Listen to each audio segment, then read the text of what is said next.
We live in a world where people show everything: what they eat, where they go, what they buy, what they feel. We share our wins, our problems, our opinions, our plans, sometimes faster than we actually live them. But there is a quiet power that we are slowly forgetting: the power of silence. Silence with your plans, silence with your progress, silence with your struggles.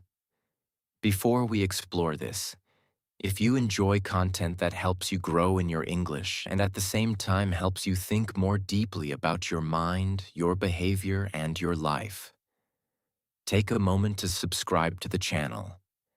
It is a simple action, but it supports this project and helps this kind of message reach more people who might need it. Today's topic is: do not share everything. The power of silence. This is not about being fake. It is not about hiding your life from everyone. It is about understanding that some things grow better in silence than under constant attention and opinion. Let us start with something very common. You decide to change something. I will finally study English. I will wake up earlier. I will go to the gym. I will save money. I will move to another country. You feel excited. Your brain is full of energy. And what is the first impulse? To tell someone. You send messages. You post about it. You share your new plan. And in that moment, something strange happens. You feel a sense of reward, even before you have done anything. People say, "Wow, amazing. Proud of you. You can do it." And your brain thinks, "Good job, we already did something." But in reality, you only talked. You did not change your habits. You did not face any resistance. You did not do the work. You just announced your intention.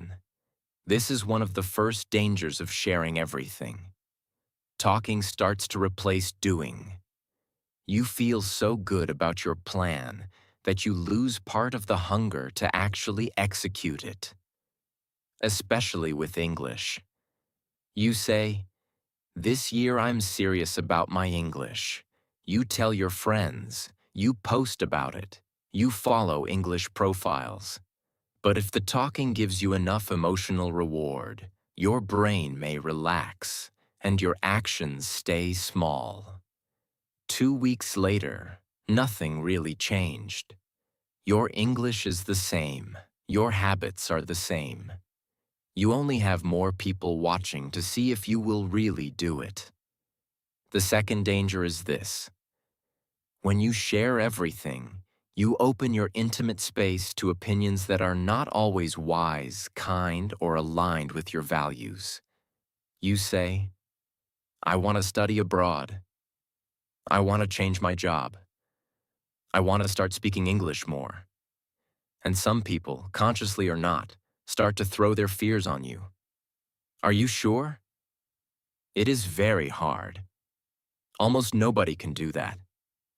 You are too old. You already have a stable job. Why risk it? If you are still fragile in your decision, these comments can kill your motivation before it even starts to grow. It is like planting a seed and letting everyone step on the soil. Silence, in the beginning, can protect your seed, your project, your next version, your decision to take English seriously. Not because your plan is a secret, but because it is still a baby. Too small to handle every opinion, every joke, every doubt.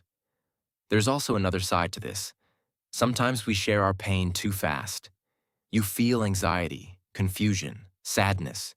You run to tell everyone. You post, you call, you send audios.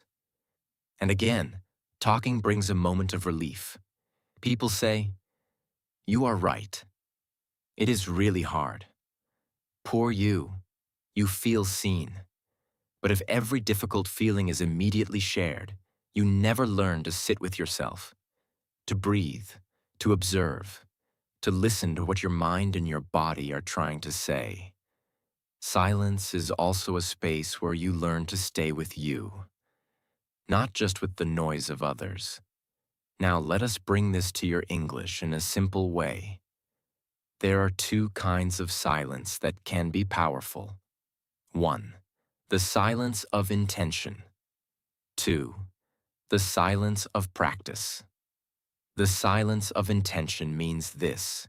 You decide that English is going to be a priority. You do not make a big announcement. You start changing things quietly. You change your phone language. You start watching more content in English. You schedule times to study. You accept small opportunities to speak. You let your behavior speak before your mouth announces anything. People start to notice later. Your English is better. You are speaking more. You sound more confident. You did not perform motivation. You just did the work. The silence of practice means this. Instead of talking about how much you want to improve, you spend that energy actually practicing. You do not tell everyone, I am going to record audios in English every day. You simply record them. You do not post, from now on I will read English every morning. You just open the text and read. You do not promise, I will stop being afraid to make mistakes. You let your mistakes happen, and you keep speaking. Silence here is not absence of action. It is presence of action without marketing. Now you might say, but I like sharing. It keeps me accountable. Sometimes, yes. Sometimes telling one or two trusted people can help you stay on track. The problem is not sharing. The problem is sharing too early, too widely, too often. When your identity becomes, I am the person who always talks about improvement, but your results do not match, something starts to break inside. You feel fake. You feel tired of your own speech. Silence can restore that integrity. Now I only share what I am truly living. Let us also talk about another dimension of silence. The silence of not explaining yourself to everyone. Maybe you decide to spend less time partying and more time studying English. Maybe you choose to say no to some invitations, some habits, some patterns. Not because you are better than others, but because you know what you need right now. Some people will not understand. They may say, you have changed. You are boring. You think you are superior now. Your instinct may be to explain, to justify, to convince. But sometimes silence is the best answer. You do not need to present a long speech about why you are spending Saturday mornings studying English instead of sleeping. You just do it. People who are meant to stay in your life will adapt to your growth. People who only like the old version of you may complain. You do not need to fight with them. You just need to continue. There is also the power of silence in conversations, especially when you are speaking English. Many students feel pressure to fill every silence. So they talk too fast, without thinking, and then feel ashamed because they made mistakes. You can use silence as a tool. You can pause, breathe, think. You do not need to answer immediately. Silence for 1 or 2 seconds is not a crime. It is a sign that you are processing. In your native language, you do this naturally. In English, you can give yourself the same permission. Silence can make your words more clear, more intentional. Let us now talk about another aspect. The inner silence. Not the absence of thoughts, but the decision to not share every thought you have about yourself. You make a mistake in English. Your mind says, I am so stupid. I am terrible. I will never learn. In the past, you might say these sentences out loud, joking. I am bad at languages. My brain does not work. I am hopeless. You think you are being funny, but your brain is listening. These words become part of your identity. The power of silence here is to choose not to repeat those phrases. The thoughts may appear, but you do not give them your voice. You remain silent instead of attacking yourself. You might say quietly, I am learning. I made a mistake. That is normal. Or you say nothing at all and just continue. Not every thought deserves to become a sentence. Some of them die in silence.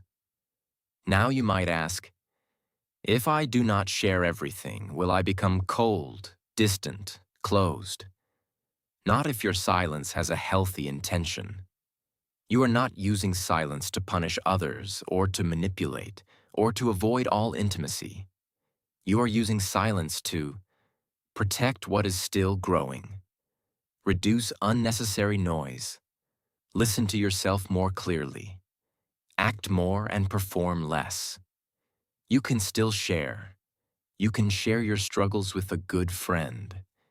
You can share your progress with someone who supports you. You can share your joy. The difference is that you do not need to share all the time with everyone about everything. Some moments become your secret strength. For example, you wake up early to study English before work. Nobody sees, nobody applauds, but inside, you know. I am the person who does this, even when no one is looking. That quiet pride is powerful. It builds self-respect. Let us do something practical now. Think about one area in your life where you talk much more than you act. It might be English. It might be fitness. It might be work. It might be a personal project. How many times did you say, I will start, I will change, I will improve, and then did not follow through? Instead of criticizing yourself again, use this as information. Maybe this is an area where you need less public speech and more private silence. You can try this for the next month. You choose one goal. For example, I will practice English 20 minutes a day. You do not post about it. You do not announce a challenge. You do not ask for applause. You just do it. If you need accountability, you can tell one person you trust, not 10. One. And you choose someone who respects your process, not someone who will mock you if you fail. You write down each day you practice. At the end of the month, you will have a private record of what you did. You will not need a big show on social media. Your evidence will be inside you. Another practical way to use the power of silence is to create no share zones in your life. For example, you can decide that certain topics you are working on are not for public conversation yet. Maybe your exact plans for the future, the amount of money you are saving, details of your relationships, your insecurities about English. You can still talk about them with a therapist, a coach, or a very close friend. But you do not throw these things in every conversation. You keep some parts of your life sacred. Not secret because of shame, but private because of value. If everything is shared and displayed all the time, nothing feels truly yours. Silence gives you a sense of ownership. This part of my life belongs to me. Now let us talk about silence as a way to listen. When you stop sharing everything, you open space to hear more. Hear what? Hear yourself. Hear others. Hear reality. For example, in a conversation in English, if you are always thinking, what will I say next? What do they think of me? How is my accent? You are not truly listening. You are only listening to your fear. If you allow a bit more internal silence, you can actually hear what the person is saying. You may understand more than you expected. Your answer will be more relevant. You will also notice that silence in a conversation is not always a problem. Sometimes it is a moment of connection. Two people thinking. Two minds processing. You do not need to kill every silence with words. Sometimes your presence is enough. Before we close, there is one more thing. Do not confuse silence with suppression. Suppression is when you push your feelings down and pretend they do not exist. That is not healthy. Silence, the way we are talking about it, is a conscious choice about where, when, and with whom you share. You still feel. You still think. You still process. You just do not spread everything everywhere. You give yourself time. Time to understand what is really important. Time to see if a plan is real or just a moment of emotion. Time to grow your confidence in silence before you show the result. When this audio ends, ask yourself two questions. First, in which area of my life am I talking too much and acting too little? Maybe it is English. Maybe it is your health. Maybe it is your work. Second, what is one thing I will do in silence this week without announcing it to move that area forward? Maybe you will wake up 30 minutes earlier to study. Maybe you will book a conversation class. Maybe you will write a full page in English. Maybe you will say no to something that steals your time. You do it. You do not post it. You do not turn it into a show. You let the power of silence work for you. Do not share everything. Some of the most important changes in your life will begin in quiet, in private, when it is just you, your decision, and the next small action no one knows about.